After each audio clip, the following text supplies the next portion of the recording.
চলতি মাসে জাতিসংঘের সাধারণ পরিষদের অধিবেশনে ফিলিস্তিনকে আনুষ্ঠানিক রাষ্ট্রের স্বীকৃতি দেওয়ার অঙ্গীকার করেছে অস্ট্রেলিয়া, কানাডা, ফ্রান্স, মাল্টা, বেলজিয়াম সহ পশ্চিমা অনেক দেশ। বিদেশি রাষ্ট্রগুলোর এমন ঘোষণায় তেলেবেগুনে জ্বলে উঠেছে ইসরায়েল। এমনকি যুক্তরাষ্ট্র এ ধরনের উদ্যোগের তীব্র নিন্দা জানিয়েছে। এছাড়া দ্বিরাষ্ট্র গঠনের মাধ্যমে ফিলিস্তিনি সংকট সমাধানে আন্তর্জাতিক চাপকেও উপেক্ষা করে যাচ্ছে ইসরায়েল। আন্তর্জাতিক মহলের বিরোধিতার মুখেও ফিলিস্তিনি ভূখণ্ডের উত্তর ও দক্ষিণাঞ্চলের সংযোগ স্থাপনকারী অংশের কাছেই E1 প্রকল্প বাস্তবায়ন করতে যাচ্ছে ইসরায়েল। 12 কিলোমিটার দীর্ঘ জায়গাটি দখল করলে কার্যত পশ্চিম তীর দুই ভাগে ভাগ হয়ে যাবে, যার একটি ভাগ স্থায়ীভাবে ইসরায়েলের দখলে চলে যাবে। সংবেদনশীল এই ভূখণ্ডে এরই মধ্যে প্রায় ৩,৫০০ বাড়ি নির্মাণের পরিকল্পনা হাতে নিয়েছে নেতানিয়াহু প্রশাসন।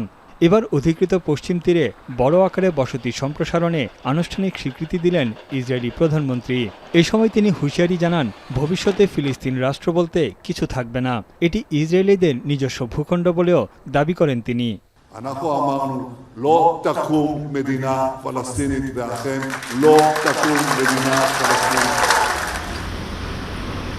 ইসরায়েলের সিদ্ধান্তের তীব্র নিন্দা জানিয়ে ফিলিস্তিনি কর্তৃপক্ষের মুখপাত্র জানিয়েছেন, পূর্ব জেরুজালেমকে রাজধানী করে একটি ফিলিস্তিনি রাষ্ট্র গঠন এই অঞ্চলের শান্তির চাবিকাঠি।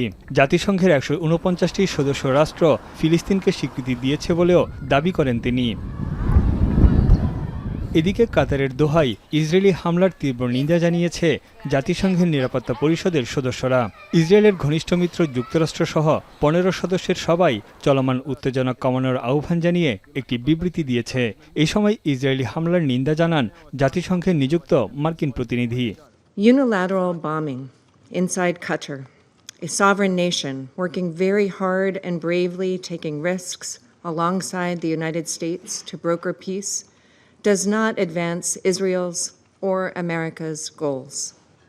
I request the protocol officer to ask 3 ঘণ্টার জরুরি অধিবেশনে অংশ নিয়ে কাতারের প্রধানমন্ত্রী জানান, মধ্যপ্রাচ্যে শান্তি প্রতিষ্ঠায় মানবিক ও কূটনৈতিক প্রচেষ্টা চালিয়ে যাচ্ছে দোহা। নিরাপত্তা ও সার্বভৌমত্ব লঙ্ঘন সহ্য করবে না তার দেশ। فكيف يفسر اختيار توقيت ومكان الهجوم في الوقت الذي كانت فيه المفاوضات تعقد لمناقشة وقف إطلاق النار وفق المقترح الأمريكي الأخير؟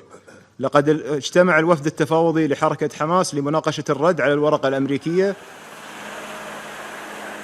হামাস বলছে তারা তাদের লক্ষ্য থেকে বিচ্যুত হবে না। এই সময় ইসরায়েলের বিরুদ্ধে রাজনৈতিক ও আইনি পদক্ষেপ নিতে কাতারের প্রতি আহ্বান জানান হামাস নেতা ফৌজি বারহুম।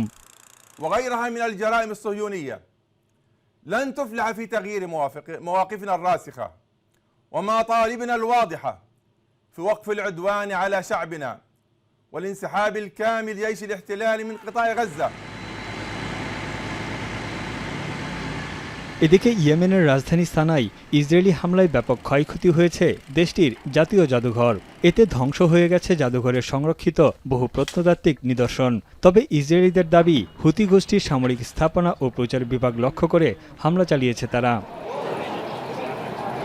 2026 সালে অস্ট্রিয়ায় অনুষ্ঠিত ইউরোভিশন গানের প্রতিযোগিতায় ইসরায়েল অংশ নিলে আয়োজন থেকে নিজেদের প্রত্যাহারের ঘোষণা দিয়েছে আয়ারল্যান্ড। গাজায় ইসরায়েলি আগ্রাসনের প্রতিবাদে এই সিদ্ধান্ত জানায় ইউরোপের এই দেশটি। 1965 সাল থেকে এই প্রতিযোগিতায় অংশ নিয়ে 7 বার পুরস্কার জিতেছে আয়ারল্যান্ড। তানভীর জনি, এখন বিশ্ব। কালার এক্সপার্ট, জর্জ স্যাপ এবং মাইল্ড অন হ্যান্ডস টেকনোলজি সমৃদ্ধ অরিক্স ক্রিস্টাল ওয়াশ আপনার লন্ড্রি এক্সপার্ট।